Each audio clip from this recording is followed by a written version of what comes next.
The hardest part about growing old isn't the silence. It's realizing nobody notices when you disappear. I heard those words for the first time on a rainy Thursday afternoon while sitting alone in my apartment, eating microwave soup that had already gone cold beside me. The television was on, but I wasn't watching it. At 72, most of my evenings looked exactly the same. The chair across from me stayed empty. The clock above the kitchen sink sounded louder every night. Tick, tick, tick, like the apartment itself was reminding me I still existed. My son Jason used to call every Sunday. Then it became every other Sunday. Then birthdays. Then Christmas. The last conversation we had lasted 3 minutes and 12 seconds. I know because I stared at the call log afterward like it might somehow explain what happened to us. Outside my window, people hurried through the wet streets of Santa Cruz with umbrellas tilted against the wind. Young couples, college students, families carrying grocery bags. Everyone seemed to belong somewhere.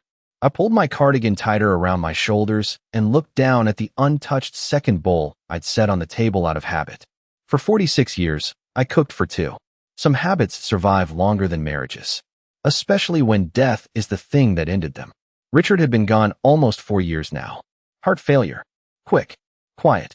One moment, he was trimming the lemon tree outside our old house. The next, he was lying in a hospital bed telling me not to worry about him. After the funeral, people filled my home for exactly 9 days. Then they slowly disappeared back into their own lives. That's the thing nobody tells you about grief when you're older. The casseroles stop coming. The sympathy cards stop arriving. But the silence stays. I stood up carefully and carried both bowls to the sink. My knees ached from the cold weather. The apartment smelled faintly like dust and instant coffee. I reached for the sponge when something outside caught my attention. A bright yellow flyer had slid halfway under my front door. I bent down slowly and picked it up with trembling fingers. No one eats alone. The words were printed in large blue letters above a picture of elderly people sitting around a long dinner table, laughing like they actually meant it. Community meals, music nights, gardening club, transportation available. Everyone welcome, especially seniors living alone. I almost threw it away. Places like that always sounded sad to me. Rooms full of lonely people pretending not to be lonely. But then my eyes stopped on one line near the bottom. You are not a burden. You are still needed. I sat back down at the table and stared at those words for a long time. Needed. I couldn't remember the last time someone made me feel that way. Around 7 that evening, I found myself driving across town in my old silver Buick toward a small coastal building near the marina. The fog had started rolling in from the ocean, wrapping the streetlights in soft white halos. I almost turned around twice. The parking lot was fuller than I expected. Through the windows, I could see warm yellow lights and silhouettes moving slowly inside. Someone was playing piano music. Not perfectly, but sincerely. I stayed in the car for another minute, gripping the steering wheel while my heartbeat fluttered nervously in my chest. Then I noticed something strange. People inside were smiling. Not the polite kind of smiling people force at church socials or doctor's offices. Real smiling. The kind that reaches tired eyes. I finally opened the car door and stepped into the cold evening air.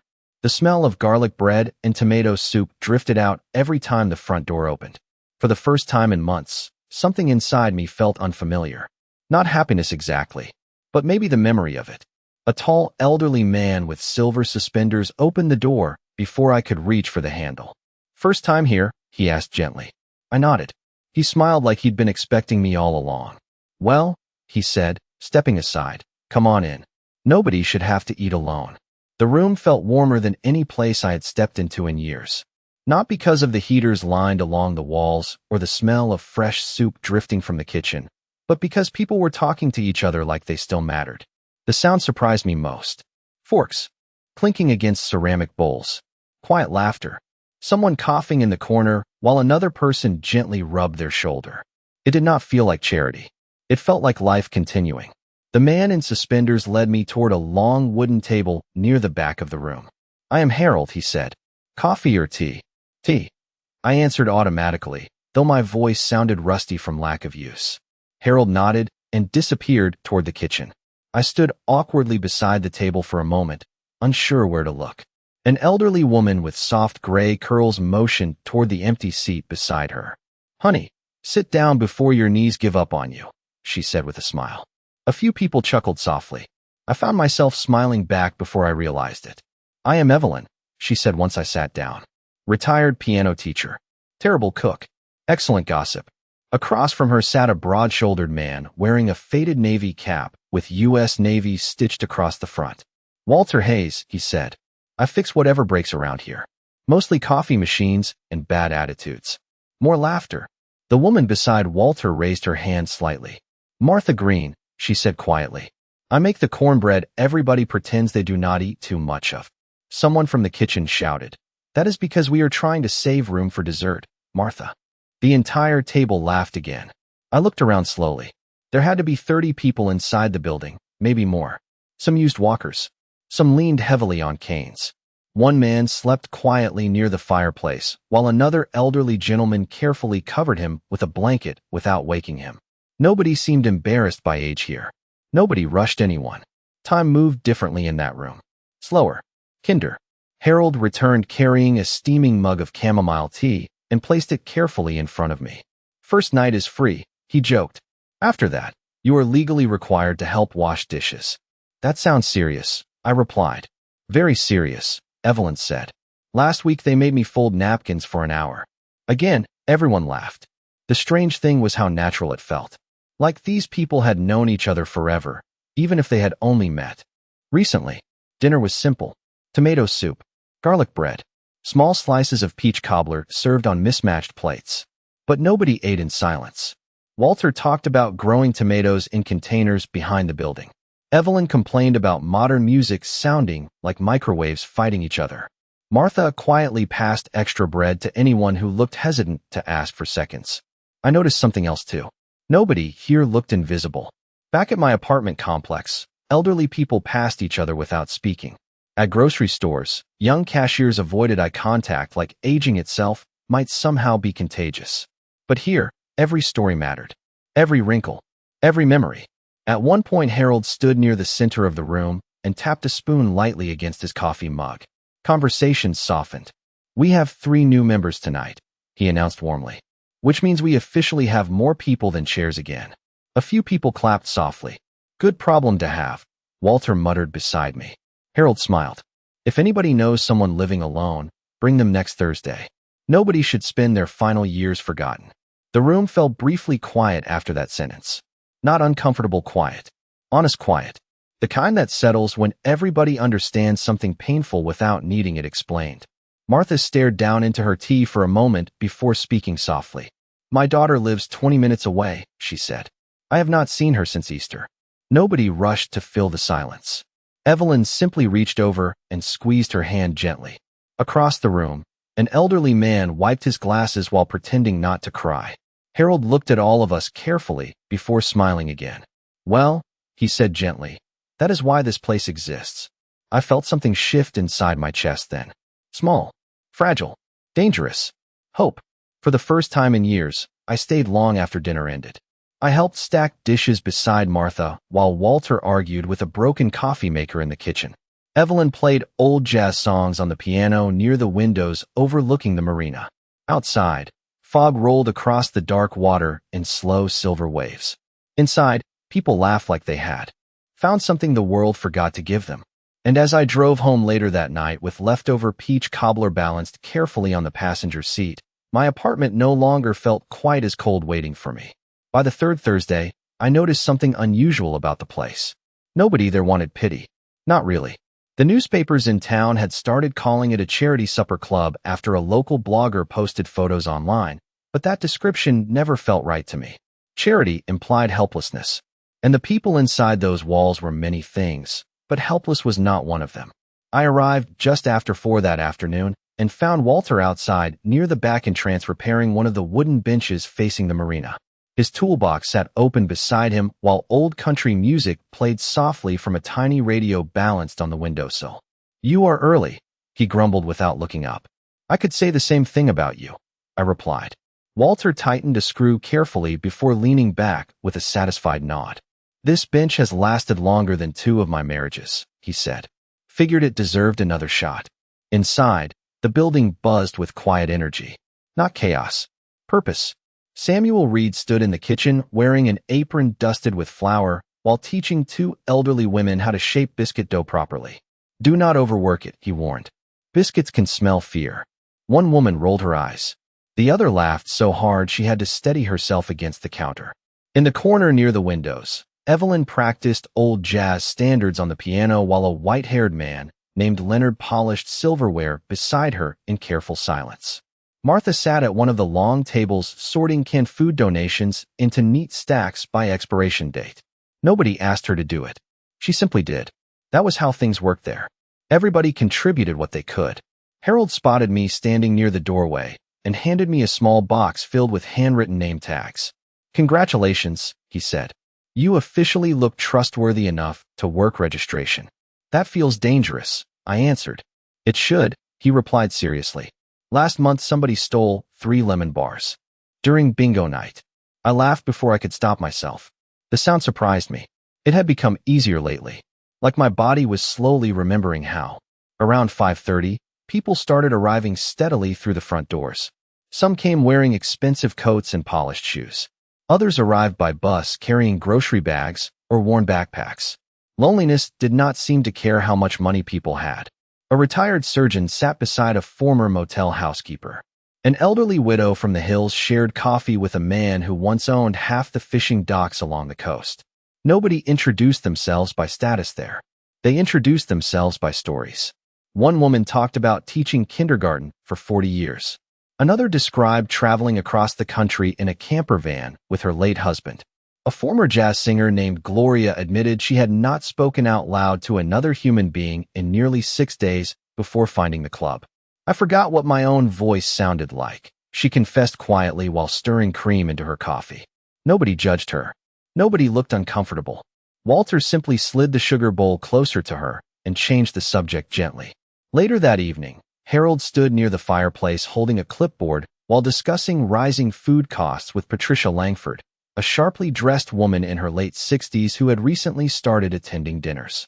Rumor around the tables said she once owned several luxury hotels in Los Angeles before retiring to the coast. Yet there she was helping fold napkins beside Martha afterward like everybody else. I can donate money, Patricia said calmly, but I think I would rather donate time. Harold smiled softly at that. Time matters more around here. By the end of the night, the sink overflowed with dirty dishes and somebody accidentally burned 2 trays of cornbread because Walter got distracted teaching Leonard how to use internet dating websites on his phone. The entire kitchen smelled faintly like smoke and cinnamon. Nobody complained. I stood near the counter drying coffee mugs while watching people move around the room. Tired hands, bent shoulders, slow, careful steps. Yet somehow the building felt more alive than anywhere I had been in years. Outside, the marina lights reflected against dark ocean water in long trembling streaks of gold. Inside, laughter drifted through the room while Evelyn played soft piano melodies near the windows. Harold walked beside me as we carried empty serving trays toward the kitchen. You see it now, do not you? He asked quietly. See what? He looked around the crowded room for a moment before answering. This place is not saving people from getting old, he said. It is reminding them they are still alive. And standing there with warm dishwater on my hands and music echoing softly through the building, I realized he was right. The waiting list started sometime in early October. Harold taped a second sheet of paper beside the front entrance because the first one had filled completely within 3 days. Every Thursday evening, more people appeared at the marina building carrying the same expression I remembered seeing in my own mirror months earlier. Tired eyes, careful smiles, the look people wear when they have spent too long being emotionally alone. Some came because they lost spouses. Some because their children moved away. Others because they sat through entire weekends without hearing another human voice. Loneliness wore many different faces. One rainy evening, I arrived early and found Patricia standing near the kitchen counter unpacking boxes filled with fresh produce. You bought all this? I asked, staring at the stacks of tomatoes, lettuce, oranges, and fresh herbs spilling across the counter. Technically, yes, she answered calmly. But if you compliment me too much, Harold will start expecting this every week. Harold looked up from his clipboard. I already do. Patricia rolled her eyes while smiling faintly. At first glance, she looked like the kind of woman who belonged inside glossy magazine advertisements. Elegant wool coats, diamond earrings, perfect posture. But over the weeks, I started noticing the small cracks beneath the polished surface. The way she lingered after everybody left. The way she stared too long at family photos hanging on other people's phones. The way silence seemed to follow her home like a shadow. That night, while we sliced strawberries together in the kitchen, she finally spoke quietly without looking at me. "My son lives in Boston," she said. "He sends flowers every Mother's Day." She paused briefly. "I think he believes flowers count as conversation." I looked down at the cutting board between us. "Jason sends emails," I admitted softly. "Usually forwarded jokes." Patricia laughed once under her breath. Not bitterly, just tired. Funny how people can love you and still leave you lonely. Neither of us spoke after that for several minutes. We simply kept slicing fruit while jazz music drifted softly from the next room. The club changed quickly after local newspapers started writing stories about it. Donations increased. New tables appeared. Somebody gifted a commercial refrigerator. A retired contractor volunteered to repair the leaking roof near the storage room. Every week seemed to bring another person searching for somewhere to belong. Yet despite the growth, nobody treated the place like charity. That mattered. Harold protected that feeling fiercely.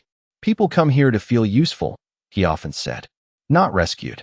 Walter eventually organized repair crews for small maintenance jobs around the building. Samuel started teaching cooking classes every Tuesday afternoon using recipes from members' childhoods. Evelyn began hosting piano nights where elderly couples danced slowly beneath strings of warm lights hanging near the marina windows. Sometimes tourists passing outside would stop and watch through the glass. One evening, a young woman around 25 stepped hesitantly through the front doors carrying a camera and a small notebook. "I read about this place online," she explained nervously. "I was wondering if I could interview some people for my community blog." Harold looked uncertain at first. Many elderly people there hated feeling pitted. But Martha surprised everyone by standing up immediately. "Only if she stays for dinner first," she declared firmly. "Nobody interviews hungry people." The young woman laughed warmly and introduced herself as Olivia Parker. By the end of the evening, she sat beside Walter listening to Old Navy stories while helping Samuel pass out peach cobbler. A week later, Olivia returned carrying printed photographs she had taken during dinner service. One picture showed Evelyn laughing so hard at the piano that tears rolled down her cheeks. Another captured Walter teaching two elderly women how to use power tools while all three argued loudly over instructions. But the photograph everybody kept staring at showed Martha standing in the kitchen window, holding a tray of cornbread while sunset light spilled across her silver hair. She looked peaceful, sane, alive. Olivia eventually posted the story online. None of us expected much from it.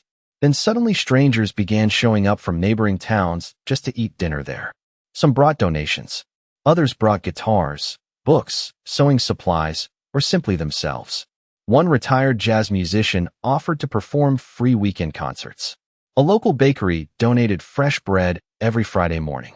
The building near the marina no longer felt hidden from the world. It felt discovered. Yet beneath all the laughter and growing excitement, something quieter lingered underneath the surface. We were all still old, still fragile, still carrying medications in our pockets and emergency contacts folded inside our wallets. Some nights, I caught people staring too long at empty chairs after someone missed dinner unexpectedly, as though we all secretly understood how quickly absence could become permanent at our age. One evening near closing time, I found Martha sitting alone near the marina windows watching fog drift slowly across the dark ocean water. "You all right?" I asked softly. She smiled faintly but looked tired somehow. "Smaller. Just thinking," she answered quietly, "about how strange life is." I sat beside her without speaking. After a long silence, she looked out toward the water again and whispered something so softly I almost missed it. "I used to pray for more years," she said. "Now I just pray I do not spend the last ones alone." The first time Martha missed dinner, nobody panicked. At our age, missing one evening could mean anything. A doctor appointment, fatigue, bad weather. Harold simply packed a container with soup and cornbread and asked Walter to drive by her apartment the next morning. But Walter returned an hour later looking unusually pale beneath his weathered skin. The room grew quiet the moment he stepped inside. "She is sick," he said softly. "Real sick." By noon, Half the club had somehow reorganized their entire week around Martha without anyone needing to ask. Samuel cooked enough chicken broth to feed an army. Evelyn packed extra blankets into grocery bags. Patricia called a home nurse she knew through one of her old charity foundations. Harold sat at the long table making schedules on yellow legal paper, while people volunteered for overnight shifts beside Martha's bed. Nobody argued about whose responsibility it was. Nobody checked watches or made excuses. We simply showed up. That first evening, I sat beside Martha's recliner while rain tapped softly against her apartment windows. The place smelled faintly like peppermint tea and old books. Family photographs lined the shelves beside faded ceramic angels and dusty candles. Her oxygen machine hummed quietly near the couch. Martha looked smaller somehow, fragile in a way I had never noticed before. She opened her eyes slowly when I adjusted the blanket around her shoulders. "Vivian," she whispered. "I am here," I answered gently. Her fingers searched weakly for my hand beneath the blanket. "Do not let me be alone tonight." The words settled heavily in the room. I squeezed her hand carefully. "You are not alone." And she was not. Not once. Over the next several days, members rotated through her apartment in careful shifts.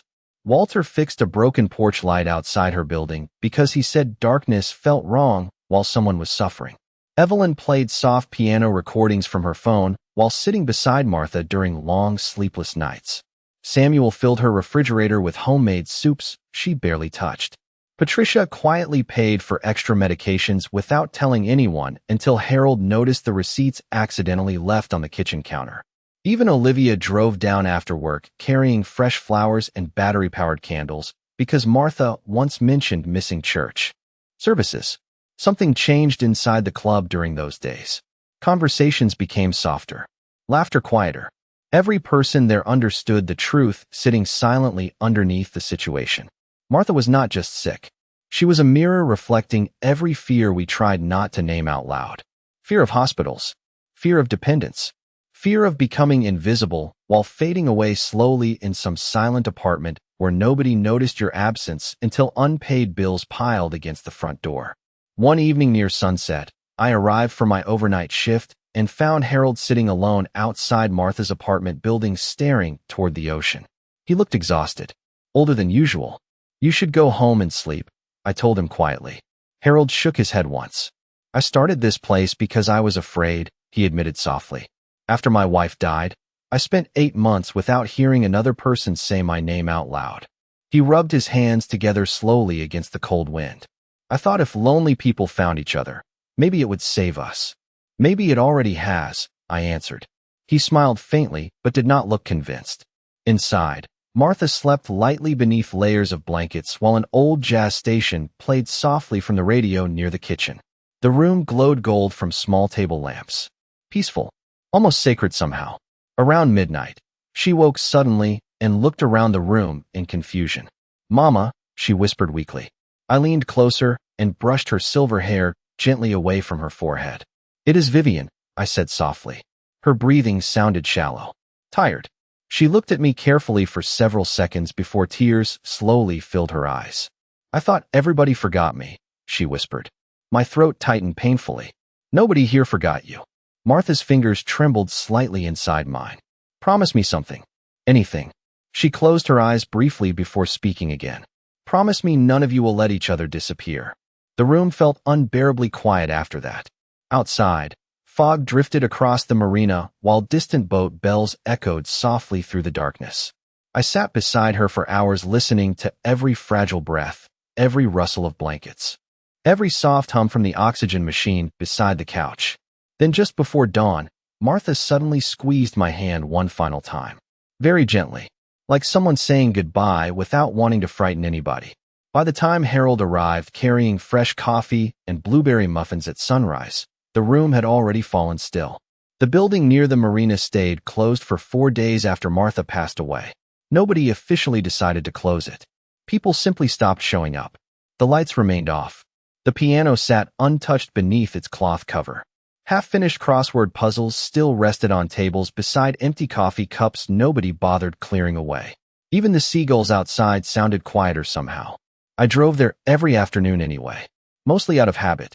mostly because sitting alone inside my apartment suddenly felt unbearable again. On the second day, I found Harold sitting inside near the darkened kitchen with a legal pad in front of him and untouched coffee growing cold beside his elbow. He looked exhausted. Not physically, spiritually. "You should turn some lights on," I said softly while removing my coat. "What for?" he asked without looking up. The room smelled stale without cooking or music or laughter filling it. Dust floated slowly through pale afternoon sunlight near the windows. For the first time since I had discovered the place, it felt old. Fragile. Temporary. Harold rubbed his face tiredly. "I thought we were building something beautiful," he said quietly. "Maybe we were just distracting ourselves." I pulled out a chair across from him, but did not sit immediately. "Martha did not die alone," I answered. "That matters."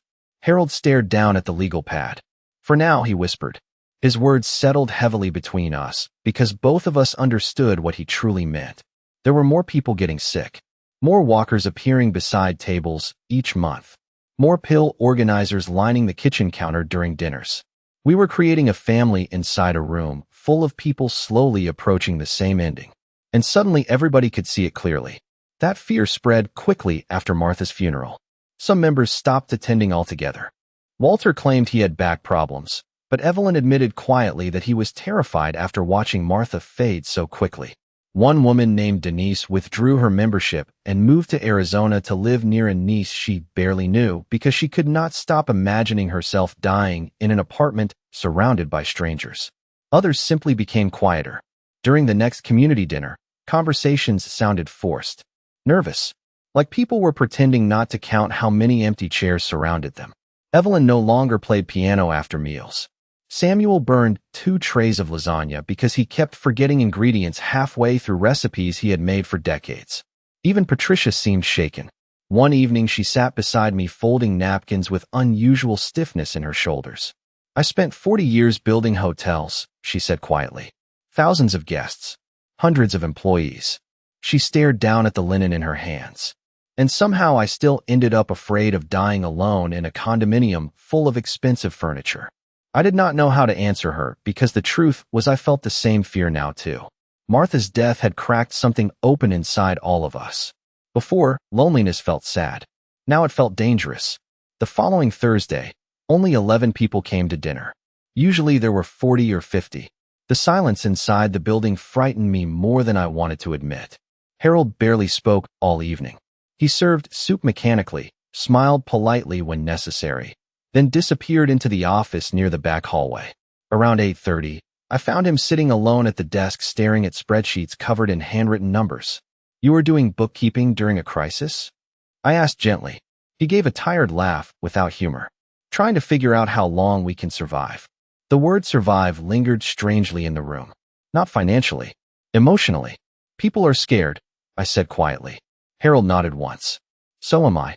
He leaned back slowly in the chair and looked older than I had ever seen him. "Do you know what Martha's last words did to me?" he whispered. "She trusted us more than her own family." I sat across from him silently, while distant ocean. Foghorns echoed across the marina outside. "Love is not enough," he continued softly. "Soup dinners and piano nights are not enough. People are getting older, sicker. We need doctors, caregivers, stability. We need something stronger than kindness."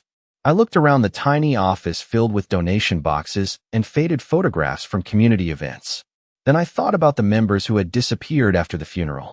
The fear in their eyes, the exhaustion, the loneliness waiting for them inside quiet apartments once they drove home.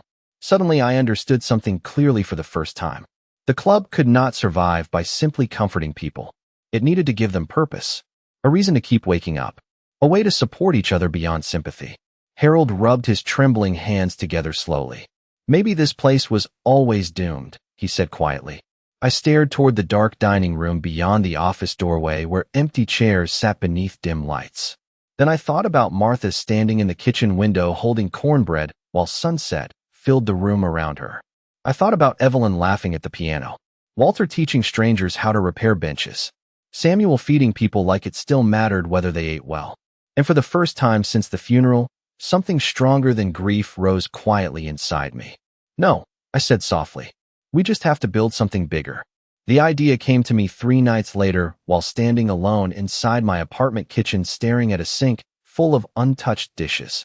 Rain tapped softly against the windows while the local news played somewhere in the background talking about another restaurant closing near the marina. I barely listened until one sentence caught my attention. The location had beautiful ocean views, but not enough consistent staff to survive. Something inside me paused. The next morning, I arrived at the club carrying 2 large coffees and a notebook filled with hurried scribbles. Harold looked up tiredly from the folding tables as I walked in. "You finally slept?" he asked. "Not exactly," I answered. I placed the notebook in front of him. "But I think I found a way to save this place." Harold adjusted his glasses slowly while reading the first page. His eyebrows lifted slightly. "A restaurant?" "Not exactly," I said carefully. "Something bigger." Within a week, the entire building transformed into organized chaos. Word spread quickly among members, and for the first time since Martha's passing, energy returned to the room. Not grief. Purpose. Walter recruited volunteers to repair the abandoned seafood cafe sitting empty beside the marina parking lot. Samuel practically moved into the old kitchen after discovering the oven still worked. Patricia quietly negotiated the lease with the property owner before anybody could talk themselves out of the idea. "The rent is manageable," she announced during one meeting, "especially if half of you stop insisting on donating expired canned beans." Even Harold laughed at that. We named the restaurant after the phrase that started everything. The sign arrived on a foggy Tuesday morning, painted in large white letters across blue, wood weathered to match the ocean nearby. "No one eats alone." People stood outside staring at it silently for several moments after Walter finished mounting it above the entrance. Evelyn wiped tears from her cheeks without embarrassment. "Martha would have loved that sign," she whispered softly. The work itself became its own kind of medicine. Walter supervised repairs like an old ship captain barking instructions while pretending not to enjoy himself. Samuel trained volunteers in the kitchen with terrifying seriousness about biscuit texture and soup seasoning. Evelyn organized live music nights every Friday evening and somehow convinced 3 retired jazz musicians to perform for free pie and coffee.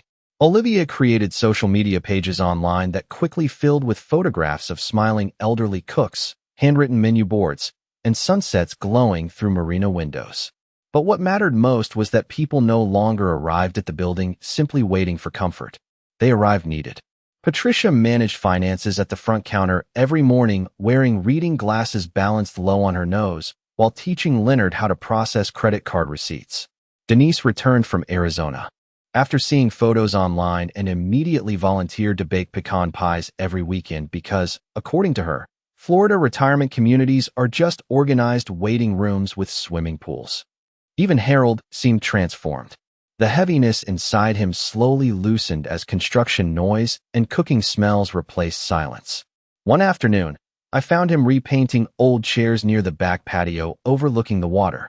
"You know," he admitted quietly while brushing blue paint carefully across worn wood, "I thought Martha's death meant we failed." I sat beside him with another chair balanced across my knees. "Maybe she reminded us what was missing," I answered. Harold looked out toward the marina where fishing boats drifted slowly through silver morning fog. "People need more than kindness," he said softly. "They need dignity." That word stayed with me afterward. Dignity. It explained why the restaurant mattered so much. Nobody there wanted to spend their final years waiting passively for care packages or sympathy dinners. We wanted to contribute, to matter, to feel useful while we still could. Opening night arrived during the first week of December. The entire marina glowed with Christmas lights reflecting across dark ocean water, while cold wind carried the smell of cinnamon, coffee, and garlic bread from the kitchen vents. I stood near the entrance greeting customers while Evelyn played piano beside the windows and Samuel shouted dramatically at volunteers burning dinner rolls. Every table filled within 40 minutes. Tourists, locals, elderly couples, young families. College students curious after seeing Olivia's videos online. Some people came for the seafood chowder. Others came because they heard rumors about a restaurant run entirely by seniors who refused to disappear quietly. Around 8:30, I looked around the crowded dining room and suddenly realized something remarkable. People were laughing again. Real laughter. Walter argued with customers over baseball scores near the coffee station. Patricia carried trays of desserts through the room like she had worked there her entire life. Harold stood near the kitchen doors smiling so hard his cheeks looked tired. For the first time since Martha passed away, the building no longer felt afraid. It felt alive. Later that night, after the last customers finally left and chairs were stacked upside down on tables, we all sat together eating leftover peach cobbler beneath warm hanging lights while ocean waves rolled quietly beyond the windows. Nobody spoke for several minutes. Then Samuel raised his coffee mug slightly toward the empty chair beside us. "To Martha," he said softly. We all lifted our cups. And somewhere deep inside me, beneath all the grief and loneliness and years I thought life had already finished with me, something gently began blooming again. Winter arrived gently along the coast that year. Cold mornings wrapped the marina in silver fog while gulls drifted above fishing boats rocking quietly against wooden docks. Inside the restaurant, warmth lived everywhere. In the smell of fresh cinnamon rolls before sunrise. In the piano music Evelyn played every evening beneath soft amber lights. In the sound of dishes clattering while laughter rolled across crowded tables filled with strangers who no longer felt like strangers by the end of dinner. By January, people waited outside before opening hours just to get a table near the windows. Olivia's videos online had spread farther than any of us imagined. One clip showing Walter dancing awkwardly beside the coffee station with an 80-year-old widow reached nearly 2 million views in less than a week.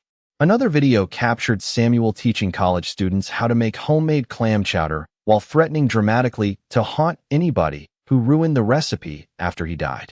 Comments flooded every post. "I wish my grandmother had a place like this. This made me call my dad for the first time in months. I cried watching this." Strangers drove for hours just to eat dinner there. Some came alone after losing spouses. Others brought entire families because they wanted their children to see older people treated with dignity instead of pity. One Saturday afternoon, a young mother approached me near the dessert counter holding the hand of a little girl wearing a yellow raincoat. "My daughter asked if we could come back every week," she said softly. "She says this place feels like what family is supposed to be." I looked down at the child. "What is your favorite part?" I asked gently. She thought carefully before answering. "Nobody looks lonely here." Her words stayed with me long after they left. The money improved too. Not extravagantly, but steadily enough that people stopped whispering anxiously about utility bills and medication costs during late-night cleanup. Patricia helped organize healthcare partnerships with local clinics willing to offer discounted care for senior members. Olivia built a small online shop selling handmade quilts, painted seashell ornaments, knitted scarves, and Martha's old cornbread recipe printed on decorative kitchen towels. Every order that arrived felt strangely emotional. Proof that people cared, even outside our small coastal town. One snowy evening, though snow rarely stayed long near the ocean, I stood near the front windows watching customers fill every seat while jazz music floated softly through the room. Harold approached beside me carrying 2 mugs of hot tea. "Remember when this place almost closed?" he asked quietly. I smiled faintly. "Feels impossible now." Harold looked around the crowded dining room slowly. Walter argued loudly with 3 tourists from Texas about football, while Samuel carried bowls of chowder through the aisles like a proud ship captain. Evelyn sat at the piano wearing silver earrings Patricia had gifted her for Christmas. Near the fireplace, Denise taught 2 college students how to crochet blankets while laughing hard enough to wipe tears from her cheeks. "Martha did this," Harold whispered softly. I looked toward the empty corner where her favorite table once stood. "No," I answered gently. "We all did." Around closing time, Olivia rushed toward me holding her phone with wide eyes. "Vivian," she gasped breathlessly. "You need to see this." She showed me a national news article featuring photographs of the restaurant beneath the headline, "The Seniors Who Refused to Disappear Quietly." Thousands of comments filled the page beneath it. Donations started arriving from all over the country within days.